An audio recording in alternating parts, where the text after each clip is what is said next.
2013 में जब चिराग पासवान की सियासत में एंट्री हुई तो ऐसे चिराग की कल्पना किसी ने नहीं की थी, क्योंकि मायापुरी में बेहद शर्मनाक फ्लॉप होने के बाद किसी ने सोचा भी नहीं था कि चिराग की भूमिका बिहार और देश की राजनीति में अपने मौसम विज्ञानी पिता की तरह ही होगी। चिराग भी हर एक्शन में धमाका करेंगे। 2014 में चिराग के कहने पर ही पिता रामविलास ने एलजेपी को फिर से एनडीए में एंट्री दिलवाई। फिर वो दिन और आज का दिन है, चिराग प्रधानमंत्री मोदी के हनुमान बने हुए हैं। एनडीए में फिर से एंट्री कराए जाने तक पूरी एलजेपी रामविलास के साथ थी, लेकिन रामविलास के जाने के बाद चाचा ने जब चिराग को साइडलाइन में लेकर अपना वर्चस्व बनाने की कोशिश की तो एलजेपी और पासवान परिवार पूरी तरह से टूट गया।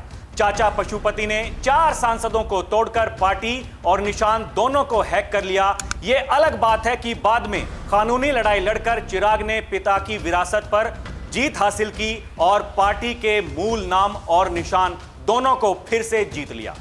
लेकिन चाचा पशुपति से 36 का आंकड़ा चिराग और एनडीए दोनों के लिए सियासी जगत में चर्चा का विषय बना हुआ था।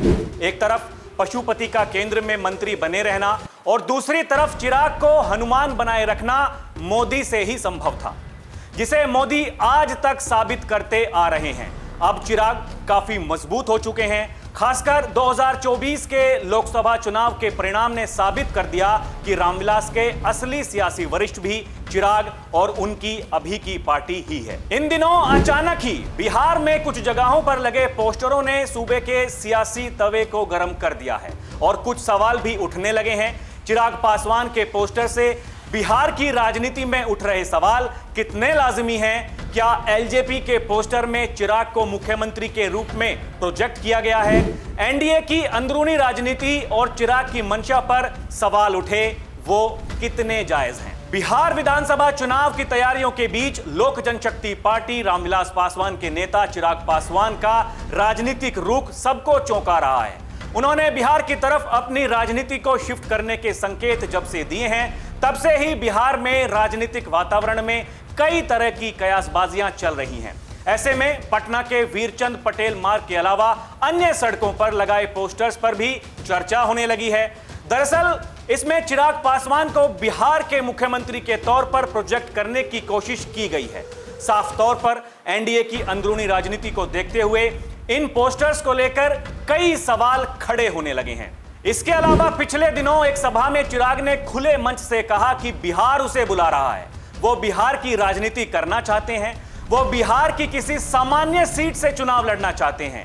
एलजेपी सभी 243 सीटों से चुनाव लड़ना चाहती है। हालांकि ये सारी बातें चिराग ने पार्टी के हवाले से कहा, लेकिन यह सवाल गले से नहीं उतरता कि बार बार ऐसी धमकी चिराग की पार्टी या उनके लोग खुद नहीं दे सकते। इसमें चिराग की सहमति ही होगी, क्योंकि चिराग का बीता कल यह बताता है कि चिराग के फैसले में ज्यादा किसी और की नहीं चलती। नहीं तो 2020 में नीतीश की बत्ती यूं ही गुल नहीं हो जाती। हां, यह बात अलग है कि सियासी चाल चलने में बीजेपी किसी से कम नहीं है और यूं ही चिराग को मोदी ने अपना हनुमान घोषित नहीं किया है। सवाल यह भी है, क्या बीजेपी के इशारों पर ही तो इस हनुमान ने नीतीश के सामने मुश्किलें खड़ी कर दी हैं? यह अलग बात है कि बीजेपी की मजबूरी थी कि खुद से छोटी पार्टी के मुखिया नीतीश को सीएम बनाया। यह उनकी एक और मजबूरी थी कि महागठबंधन को रोकने की। पर यह बात तो सच है कि मोदी ने चिराग को हर वक्त ऐसी जगह लेकर रखा जहां वो तुरुप का पत्ता बने रहे। 2020 के सियासी समर में चिराग ने खुलकर जेडीयू की खिलाफत की और एनडीए का खुलकर विरोध नहीं करके भी नीतीश कुमार को हाशिए पर लाकर रख दिया। नीतीश इन सारी बातों से अवगत होते हुए भी कुछ नहीं कर सके, लेकिन आरजेडी के हाथ सत्ता नहीं जाए, केवल एकमात्र इसी जिद के कारण बीजेपी ने जहर पीकर नीतीश को सीएम बनाया और आज भी उसी डर के कारण फिर से नीतीश को आगे लाकर चुनावी शंखनाद कर दिया है। जिस नीतीश को जी भरकर चिराग कोसते रहे, भ्रष्ट सीएम कहते रहे, उसी नीतीश के नेतृत्व में 2025 का चुनाव लड़ने की बात कबूलने लगे हैं। लेकिन बीच बीच में धमकी और दबाव की भाषा से सबको चौंकाते रहे हैं। हालांकि इन दिनों वो तेजस्वी और प्रशांत किशोर के प्रति ज्यादा तल्ख भी नहीं हो रहे हैं। इसका कारण यह भी हो सकता है कि पिता की भांति चिराग पासवान भी मौसम विज्ञानी हो चलें और सोच रहे हों कि पता नहीं कब सियासी रोटी किस तरफ ज्यादा अच्छी पक जाए। दूसरी तरफ ये बिहार की सियासत और लोगों के बीच बात फैल चुकी है कि नीतीश की उम्र अब नीतीश और बिहार की जनता को यह सोचने पर मजबूर कर चुकी है कि अब नीतीश के हाथ मानसिक तौर पर मजबूत नहीं रहे और फैसलों पर नीतीश का काबू नहीं रहा। ऐसे में या तो नीतीश को खुद सीएम वाली कुर्सी छोड़ किसी कंफर्ट जगह को तलाशना पड़ेगा या फिर एनडीए खुद नीतीश को मनाकर केंद्र में लेकर के आए। ऐसे में बिहार में बीजेपी को अपर एज मिल जाएगा और बीजेपी की उस रणनीति में उसे सफलता हाथ लग जाएगी जिसके तहत बिहार में बीजेपी की वो मंशा पूरी हो जाएगी जिससे पहली बार बीजेपी का बिहार में सीएम होगा। बिहार में चुनावी शंखनाद हो चुका है, फिर चाहे वो राहुल गांधी हो या फिर चिराग पासवान, प्रशांत किशोर हो या फिर उपेंद्र कुशवाहा, सभी दबाव की राजनीति यात्रा आरंभ कर चुके हैं।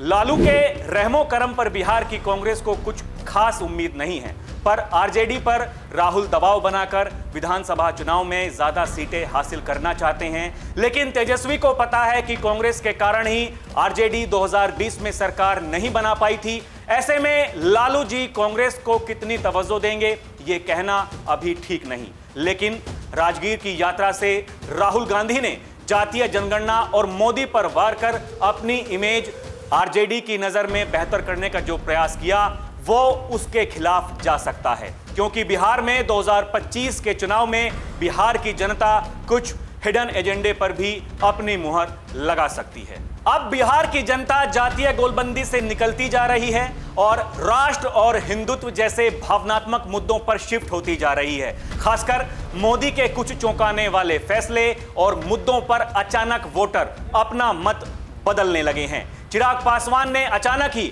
सामान्य सीट से चुनाव लड़ने की घोषणा कर दी।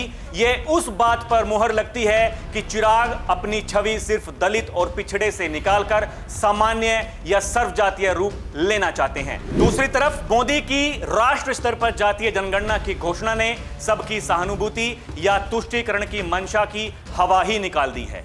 ऐसे में चिराग ने भी भांप लिया है कि अब जाति धर्म की सियासत से बेहतर है सामान्य राजनीति।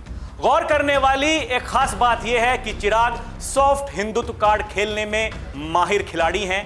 माथे पर सीधा लंबा लाल टीका इसको दर्शाता है जो बीजेपी और आरएसएस को भी सूट करता है। लेकिन इन सब के बीच क्या यह मान लिया जाए कि चिराग और नीतीश के बीच सब कुछ ठीक है? इसका जवाब बड़ा मुश्किल है, क्योंकि पशुपति और चिराग के बीच जो कुछ हुआ था उसमें कहा जाता है कि इसे चिराग ने जेडीयू और नीतीश का अंदरूनी हाथ बताया था। मटिहानी से एकमात्र एलजेपी एमएलए को नीतीश ने अपने में मिला लिया और चिराग कुछ नहीं कर पाए। चिराग उसके बाद से नीतीश को तहस नहस करने के कभी पीछे नहीं रहे। नीतीश के खिलाफ आग उगलते रहे, जहां जहां नीतीश को डैमेज पहुंचा सकते थे पहुंचाया। पर अब क्या चिराग के दिल का मैल उतर गया है? ये भी बड़ा सवाल है। ये अलग बात है कि चिराग इन दिनों ये रट रहे हैं कि नीतीश ही अगले सीएम होंगे, पर यह अभी मजबूरी है, एनडीए की रणनीति है जिसके तहत चिराग को हनुमान का रोल निभाते रहना है। चिराग नीतीश से इन दिनों मिलते भी रहे हैं, लेकिन इसमें दोनों के दिल कितने साफ हैं कहना मुश्किल है। जब कभी बीजेपी आलाकमान कुछ हिडन एजेंडे के तहत आदेश करेगी, सियासी जानकारों को लगता है कि चिराग वही करेंगे। अगर 2025 के अंजाम के बाद चिराग पिता की तरह किंग मेकर की स्थिति में आ गए तो बीजेपी उसे भुनाएगी जरूर। नीतीश को केंद्र में लाकर बिहार में बीजेपी सीएम और चिराग को डिप्टी सीएम का पद देकर बीजेपी अपने लक्ष्य को हासिल करना चाहेगी, पर ये सियासी कयास है जिसकी संभावना बनती है। आगे देखते हैं कि बिहार का भविष्य क्या कुछ कहता है। बस कुछ महीनों का इंतजार है। नमस्कार।